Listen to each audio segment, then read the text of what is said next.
हिमालय के पहाड़ बहुत ही खूबसूरत हैं। वो बहुत बड़े और ग्रैंड हैं। उनकी चोटियां आसमान को छूती हैं। हिमालय बहुत सारे जानवरों का घर है। वो मिस्ट्री और चमत्कार से भरे हुए हैं। हिमालय के जंगल लश और हरे भरे हैं। वो लंबे पेड़ों और मोती बेलों से भरे हुए हैं। हवा फ्रेश और साफ है। जंगल पंछियों और जानवरों की आवाजों से भरे हुए हैं। हिमालय शांति और शांति का स्थान है। वो जिंदगी की भीड़ भाड़ से एक शरण स्थान है। हिमालय प्रकृति से जुड़ने का स्थान है। वो खुद को ढूंढने का स्थान है। हिमालय के जंगलों में दो तरह के हाथी रहते हैं। वो हैं छादंता और उपोषिता। छादंता हाथी स्ट्रॉन्ग और पावरफुल होते हैं। उनके 6 दांत होते हैं। उपोषिता हाथी जेंटल और काइंड होते हैं। उनके सिर्फ 2 दांत होते हैं। छादंता हाथी जंगल के प्रोटेक्टर होते हैं। वो फियर्स वॉरियर्स हैं। वो अपने परिवारों को खतरे से बचाते हैं। उपोषिता हाथी जंगल के पीस मेकर्स होते हैं। वो बुद्धिमान और दयालु होते हैं। वो जानवरों के बीच कॉन्फ्लिक्ट्स को सुलझाते हैं। छादंता और उपोषिता हाथी हार्मनी में रहते हैं। वो एक दूसरे के डिफरेंसेस की रिस्पेक्ट करते हैं। वो जंगल में बैलेंस मेंटेन करने के लिए साथ मिलकर काम करते हैं। वो यूनिटी और स्ट्रेंथ के प्रतीक हैं। मैं गजराज छादंता हाथियों का राजा। मैं एक मजेस्टिक और पावरफुल रूलर हूं। मेरे 6 लंबे तेज दांत मेरी स्ट्रेंथ का प्रमाण है। मेरी दहाड़ से पहाड़ हिल सकते हैं। गजराज एक बुद्धिमान और न्यायप्रिय राजा था। वो अपने राज्य में फेयरनेस और दया से राज करता था। गजराज की 2 रानीज थी। उनके नाम महासुभद्रा और चुल्लू सुभद्रा थे। महासुभद्रा एक काइंड और जेंटल रानी थी। उसी सभी प्यार करते थे। चुल्लू सुभद्रा एक प्राउड और एरोगेंट रानी थी। वो आसानी से ऑफेंड हो जाती थी। मैं अपनी दोनों रानी से बहुत प्यार करता हूं। मैं उनके साथ रिस्पेक्ट और प्यार से पेश आता हूं। मैं चाहता हूं कि वो हार्मनी में रहें। लेकिन चुल्लू सुभद्रा का प्राइड अक्सर बीच में आ जाता था। एक दिन गजराज एक लंबे सफर से लौट रहा था। वो थका हुआ और भूखा था। वो अपनी रनिस के कमरे में उनसे मिलने गया। स्वागत है मेरे राजा, कृपया कुछ खाना खाओ और पी लो। महासुभद्रा ने खुले बाहों से उसका स्वागत किया। उसने उसे खाना और पीना दिया। चुल्लू सुभद्रा हाउएवर इतनी वेलकमिंग नहीं थी।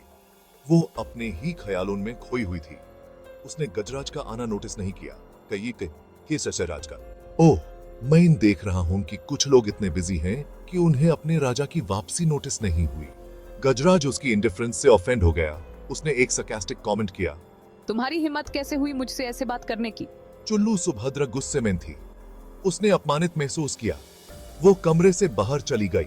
रुको चुल्लू सुभद्रा, मेरा मतलब तुम्हें ऑफेंड करना नहीं था। गजराज ने माफी मांगने की कोशिश की, लेकिन बहुत देर हो चुकी थी। चुल्लू सुभद्रा का प्राइड हर्ट हो चुका था। चुल्लू सुभद्रा जंगल में भाग गई। वो हार्ट ब्रोकन और गुस्से में थी। उसने अपने अपमान का बदला लेने की कसम खाई। वह गजराज को उसकी इंसल्ट के लिए भुगतान करवाएगी। वह अपना रिवेंज लेकर रहेगी। चुल्लू सुभद्रा कई दिन तक जंगल में भटकती रही। वह अपने एंगर में डूबी हुई थी। वह और कुछ नहीं सोच पा रही थी। वह गजराज के लिए अपने प्यार को भूल गई। वह अपने किंगडम के प्रति अपने कर्तव्य को भूल गई। कोदी दीन की चुल्लू सुभद्रा का एंगर नफरत में बदल गया। वह गजराज के डाउनफॉल की कामना करती थी। वह उसकी डेथ की कामना करती थी। उसे सफर देखने के लिए वह किसी भी हद तक जा सकती थी।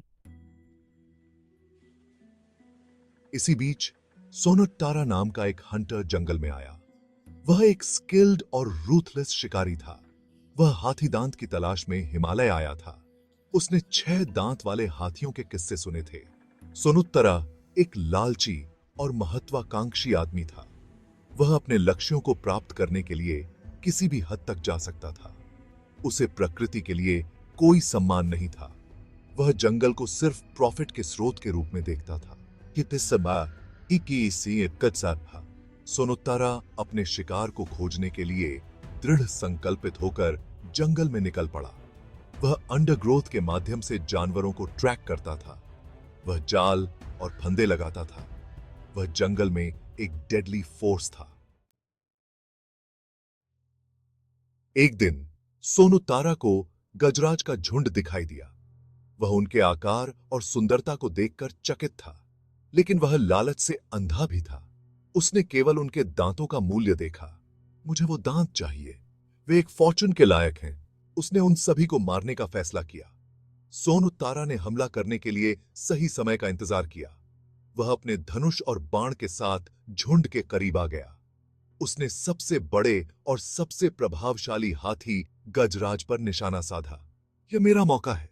सोनू तारा ने अपना तीर चलाया। तीर हवा में उड़ा और गजराज के बाजू में जा लगा। गजराज दर्द से चिल्लाया। बाकी हाथी डर के मारे भाग गए। आह, क्या हो रहा है? चुल्लू सुभद्रा ने गजराज की दहाड़ सुनी। वह उसकी तरफ दौड़ी। वह उसे घायल देखकर भयभीत थी, लेकिन उसका एक हिस्सा चुपके से प्रसन्न भी था। उसका बदला पूरा हो रहा था। गजराज नहीं, मैंने क्या किया है? लेकिन जैसे ही चुल्लू सुभद्रा ने गजराज के दर्द को देखा, उसके अंदर कुछ बदल गया। उसका गुस्सा और नफरत कम होने लगी। उसने महसूस किया कि वह अभी भी उससे प्यार करती है। वह उसे सफर करते हुए नहीं देख सकती थी।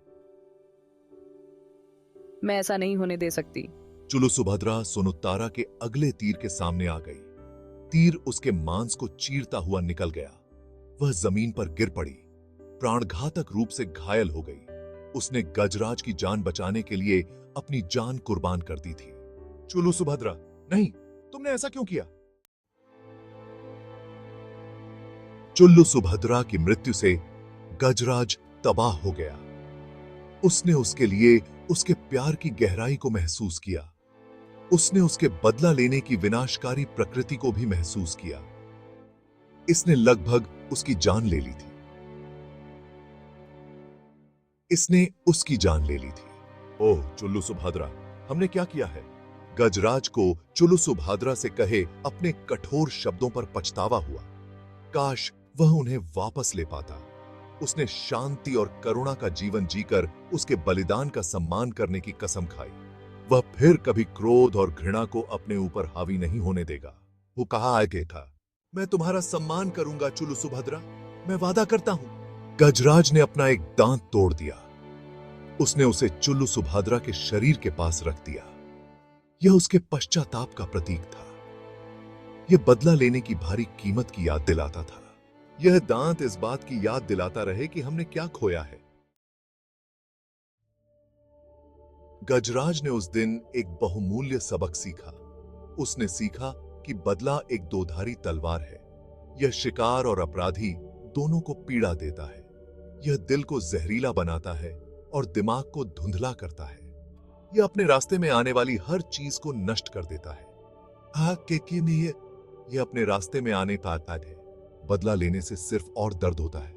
मैं अब यह देखता हूं, गजराज ने क्षमा की शक्ति को भी जाना। क्षमा कमजोरी की निशानी नहीं है, यह ताकत की निशानी है। क्षमा करने के लिए साहस चाहिए। क्रोध और घृणा को त्यागने के लिए करुणा चाहिए। क्षमा शांति का सच्चा मार्ग है। गजराज ने अपने शेष जीवन में बुद्धिमानी और करुणा के साथ अपने राज्य पर शासन किया। वह चुल्लू सुभद्रा के बलिदान को कभी नहीं भूला। उसने दूसरों को बदला लेने के खतरों और क्षमा के महत्व के बारे में सिखाने के लिए उसकी कहानी का इस्तेमाल किया। आइए हम चुल्लू सुभद्रा के सबक को याद रखें, क्षमा चुनें और शांति से रहें।